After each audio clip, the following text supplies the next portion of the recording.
I play a character named James. The movie is kind of like semi-autobiographical, right, for the guy who made the movie, Greg, and it takes place like during the course of the summer. I think I'm going to Columbia grad school starting in September and going to Europe for the summer, and my father loses his job, so I have to get like what I think is going to be the worst job, which is working at this kind of crappy amusement park, Adventureland.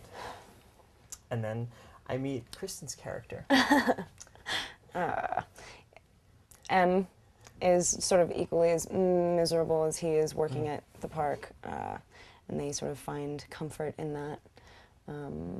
She's sort of like the type of girl that's, I don't know, she's incredibly closed down, and you only really see her in any way other than that, like around him and maybe Martin Starr's character. I sometimes feel like smarter than like the situation you're stuck in, or like that you're like, more worthy of something better, and that's what the characters feel. But then they kind of all take solace in that feeling, so and commiserate about that. So that really rang true in the script. Like they're never like they're self-pitying, but with like a kind of self-awareness that makes it not pathetic.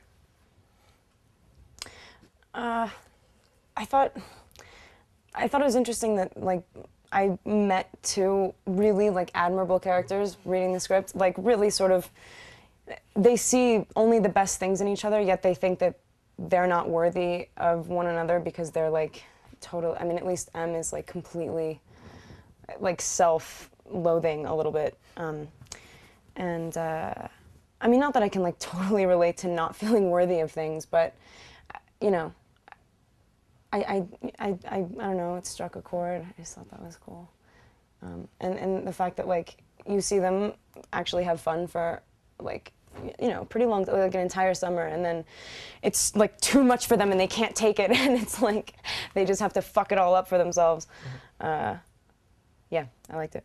I didn't want to take on the responsibility of, like, being in a comedy and having to, like, carry the weight of, like, to try to balance like creating playing a character that's real and and that you would take seriously if he's feeling bad, and it doesn't have to be lighthearted comedy the whole time. So to have all these funny characters around you, kind of like I personally felt like took the burden off me to be like funny at every single moment, because then it might undermine some of the more dramatic parts of it, and everybody was so funny, and you'll interview them in a minute.